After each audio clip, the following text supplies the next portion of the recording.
Hello friends, আসসালামু আলাইকুম। তানজিলাস creation চ্যানেলে আপনাদের সবাইকে ওয়েলকাম।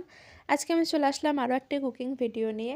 আজকে আমি এসেছি মিষ্টি মোমো বা মোমো পিঠে বলতে পারেন এই রেসিপিটা নিয়ে। Normally chicken momo, veg momo মানে ঝাল মোমো তো আপনারা সবাই খান, তো আমি ভাবলাম যে মোমোটাকে একটু মিষ্টি করে বানানো ট্রাই করি। তো সেই জন্যই আজকে আমি এই ভিডিওটা নিয়ে আসছি। তো চলুন দেখা যাক কীভাবে বানাই। ভিডিওটা আমরা শুরু করি। তো প্রথমে আমি নিয়ে নিচ্ছি এখানে ময়দাটাকে প্রথমে মেখে নিতে হবে। তার জন্য এর মধ্যে আমি দিয়ে দিচ্ছি লবণটা দেওয়ার পর দিয়ে দেবো একটু তেল। সব কিছু একটু মিশিয়ে নিচ্ছি। তারপরে এর মধ্যে মেশানো হয়ে গেলে কুসুম গরম পানি দিয়ে আমি ডোটাকে ভালোভাবে বানিয়ে নেব।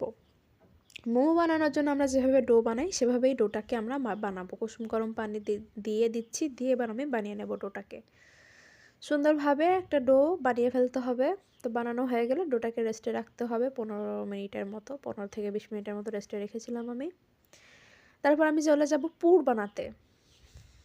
পুরটা বানানোর জন্য প্রথমে আমি নিয়ে নিয়েছি একটা কড়াই, আর এর মধ্যে আমি চিনি আর পাটালি একসাথে অ্যাড করে মিক্সড করে দিয়ে দিচ্ছি চুলাতে।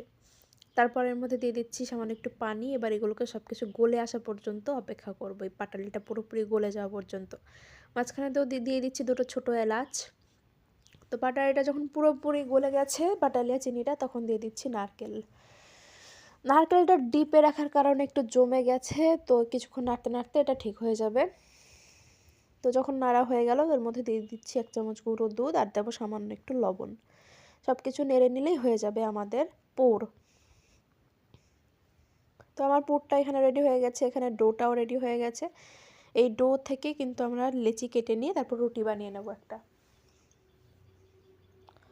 এখানে রুটি হয়ে গেছে। এবার ছোটো একটা বাটি দিয়ে আমি ডো থেকে ছোটো করে লেচি কেটে নিচ্ছি। এবার আমি মোমোটা বানাবো।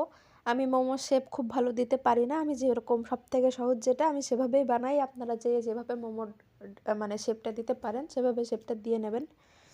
এটা হচ্ছে মোমো বানানোর সবথেকে সহজ শেপ আর কি। আমি এইভাবেই বানাই, আপনারা যেভাবে পারেন বানাবেন।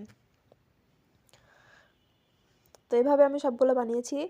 সবগুলো আমার বানানো হয়ে গেছে। এবার এগুলোকে স্টিম করতে হবে। তার জন্য আমি যে রাইস কুকারের যে মুখটা থাকে সেটা নিছি। আপনারা চাইলে কিন্তু এই পিঠেটা রাইস কুকারেও বানাতে পারেন, কোনো অসুবিধা নেই। এখানে আমি তেল ব্রাশ করে নিছি, আর এই পাশে আমি পানিও ফুটতে দিয়ে দিচ্ছি। এর উপরে সবগুলো পিঠে আমি বসিয়ে দিলাম। এবার এটাকে 10 মিনিটের জন্য স্টিম করব, 10 থেকে 12 মিনিট। 10 থেকে 12 মিনিট পর এটাকে আমি খুলে নিচ্ছি ঢাকনাটাকে।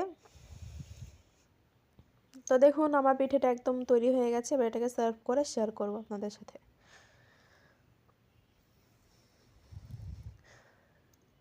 তো দেখুন আমার পিঠাটা একদম পারফেক্টলি কিন্তু হয়ে গেছে। আপনারা বাড়িতে অবশ্যই এই রেসিপিটা একবার ট্রাই করবেন। এটা কিন্তু খেতে দুর্দান্ত হয়েছিল। আশা করি আপনাদেরও ভালো লাগবে। বাড়িতে বানাবেন, আপনাদের কেমন লেগেছে সেটা আমাকে জানাবেন। ভালো লাগলে লাইক করবেন, শেয়ার করবেন, আমার চ্যানেলটি সাবস্ক্রাইব করবেন। এরকম আরও অনেক ভিডিও পাওয়ার জন্য আজকের মতো আমি এখানে ভিডিওটা শেষ করছি। সবাই ভালো থাকবেন, বাই বাই।